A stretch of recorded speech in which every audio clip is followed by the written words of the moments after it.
রাজশাহীতে বেড়েছে ঠান্ডাজনিত রোগ। সবথেকে বেশি আক্রান্ত হচ্ছেন শিশু ও বয়স্করা। বিস্তারিত জানাতে রাজশাহী মেডিকেল কলেজ থেকে যুক্ত হচ্ছেন মাসুমা আক্তার। মাসুমা, প্রতিদিন কতজন রোগী চিকিৎসা নিতে আসছেন? সেবা পেতে রোগীদের কোনো ভোগান্তি পোহাতে হচ্ছে কিনা?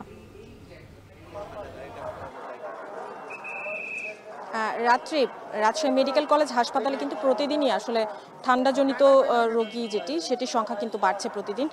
হাসপাতাল কর্তৃপক্ষ আমাদেরকে যেটি জানিয়েছেন যে গেল ২৪ ঘন্টাতে কিন্তু শিশু ভর্তি হয়েছেন মোট ৫০ জন, এছাড়া বয়োজ্যেষ্ঠ ভর্তি হয়েছেন কিন্তু ৪৩ জন।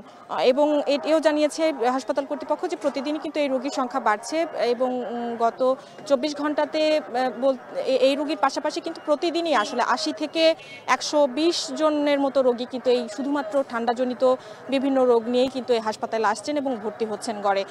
একটু জানিয়ে রাখি, এই সকল রোগীদের মধ্যে সবচেয়ে বেশি উপসর্গ থাকছে ঠান্ডা, সর্দি কাশি, নিউমোনিয়া, ডায়রিয়ায় কিন্তু আক্রান্ত রোগীদের সংখ্যাই বেশি এবং শিশু ওয়ার্ড এবং মেডিসিন ওয়ার্ডে কিন্তু রোগীর চাপ সবচেয়ে বেশি। এখানকার যারা দায়িত্বরত ডাক্তার রয়েছেন তারা বলছেন। তবে তারা যেটি নিশ্চিত করছেন যে এখন পর্যন্ত আতঙ্কিত হবার মতো পরিস্থিতি কিন্তু রাজশাহী মেডিকেল কলেজ হাসপাতালে হয়নি। রোগীর চাপ বাড়ার সাথে সাথে কিন্তু তাদের জন্য পর্যাপ্ত চিকিৎসা সেবা নিশ্চিতের ক্ষেত্রে যা যা পদক্ষেপ নেওয়া প্রয়োজন সেটিও কিন্তু হাসপাতাল কর্তৃপক্ষ নিচ্ছেন এবং রোগীরা কিন্তু ভর্তি হওয়ার পাশাপাশি আসলে প্রতিদিনই কিন্তু রোগীরা সুস্থ হয়ে আসলে বাড়িতেও ফিরছেন।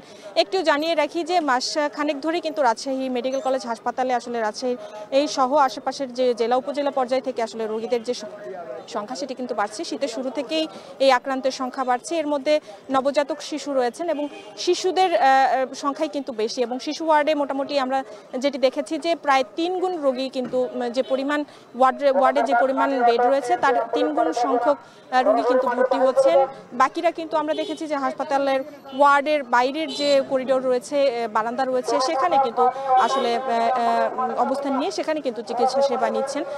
সেক্ষেত্রে আসলে ঠান্ডায় তাদেরকে আসলে বেডের সংকট থাকলেও পর্যাপ্ত যে চিকিৎসা সেবা সেটি কিন্তু তারা পাচ্ছেন এবং হাসপাতাল কর্তৃপক্ষ বলছেন যে বেড না পেলেও আসলে যে পরিমাণ রোগী প্রতিদিন আসলে ভর্তি হয় ওয়ার্ডে, সেই সকল রোগীদের পর্যাপ্ত চিকিৎসা সেবা দিতে স্যালাইন, ইনজেকশন সহ আসলে যে যে ধরনের চিকিৎসা সেবা প্রয়োজন সেটি কিন্তু তারা পর্যাপ্ত ব্যবস্থা এখন পর্যন্ত রয়েছে এবং সেক্ষেত্রে আসলে হিমশিম পরিস্থিতি এখনও তৈরি হয়নি।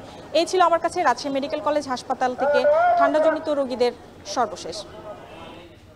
রাজশাহীতে বেড়েছে ঠান্ডাজনিত রোগীর সংখ্যা। এ নিয়ে বিস্তারিত জানাতে রাজশাহী মেডিকেল কলেজ থেকে যুক্ত ছিলেন মাসুমা আক্তার।